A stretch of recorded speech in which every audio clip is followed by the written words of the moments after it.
अस्सलाम वालेकुम फ्रेंड्स, काफ़ी दोस्त मुझसे एक ही क्वेश्चन करते हैं कि हम उम्रे के लिए सऊदी अरब जा रहे हैं तो हम अपने साथ रियाल ज़्यादा लेकर जाना चाहते हैं। एक खातून थी, उसने कहा था कि मैं रिटायर हुई हूँ तो मेरी नीयत है कि जितनी भी पेंशन है वो सारी की सारी मैं साथ ले जाऊँ, अल्लाह की राह में उधर खर्च करूँ। तो उसने भी कहा कि मैक्सिमम कितने रियाल लेकर जा सकते हैं। इस हवाले से बहुत सारे लोग पूछते हैं और बाकायदा तौर पर मैंने प्रैक्टिकली भी ये देखा है और गूगल से भी सर्च किया है और एयरपोर्ट रूल भी देखा है। सऊदी अरबिया का इंटरनेशनल रूल तमाम तर लोगों के लिए एक ही है, ये याद रखना। चाहे आप पाकिस्तान, चाहे इंडिया या चाहे यूरोप से ट्रैवल कर रहे हैं, अगर आपका उम्रा वीज़ा है तो आप अपने पास ज़्यादा से ज़्यादा $5,000 कैरी कर सकते हैं या इसके इक्वल कोई भी करेंसी कैरी कर सकते हैं। मतलब अगर आप सऊदी रियाल लेकर जाना चाहते हैं तो आप $5,000 को सऊदी रियाल के साथ मल्टीप्लाई कर ले, जितने बनते हैं उतनी अमाउंट आप लेकर जा सकते हैं। लेकिन मेरी सुजेशन है कि आपने एग्जैक्ट उतनी मैक्सिमम अमाउंट नहीं लेकर जानी, कोई 1000 रियाल कम ही लेकर जाएं ताकि मसला ना हो।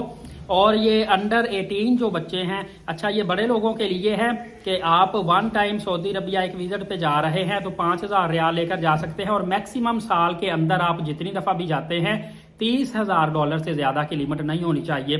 अगर 5000 रियाल एक मरतबा लेकर जा सकते हैं, ये सऊदी रियाल जो है 18,000 कोई 750 रियाल के करीब बनता है, मतलब कि 19,000 रियाल तकरीबन ये अमाउंट बनती है। और इसी तरह अगर 18 साल से कम उम्र बच्चा है तो वो आपके साथ इससे हाफ लेकर जा सकता है, मतलब $2500 या इसके इक्वल वन टाइम में अमाउंट लेकर साथ जा सकता है। और ये अगर रियाल की सूरत में देखें तकरीबन 8,500 9,000 रियाल के करीब अमाउंट बनती है। अच्छी खासी अमाउंट है, इतनी कम भी नहीं है।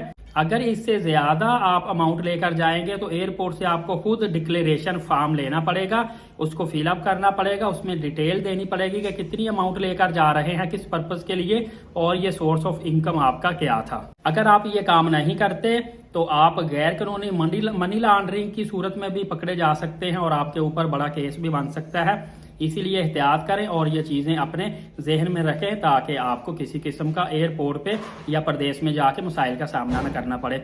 इंशाल्लाह अगली वीडियो में बहुत ज़्यादा आपको ज़रूरी मालूमात देने के लिए बनाने लगा हूँ, लिहाजा अभी से एलीट साकिब यूट्यूब चैनल को सब्सक्राइब करके बेल नोटिफिकेशन को ऑल कर लें। नेक्स्ट वीडियो मेरी लाजमी देखिएगा। नमाज कायम करें, नबी पाक सल्लल्लाहु अलैहि वसल्लम पे कसरत से दुरूद पाक और कुरान मुकद्दस की तिलावत किया करें। इजाज़त दे, बहुत शुक्रिया, जज़ाकल्लाह।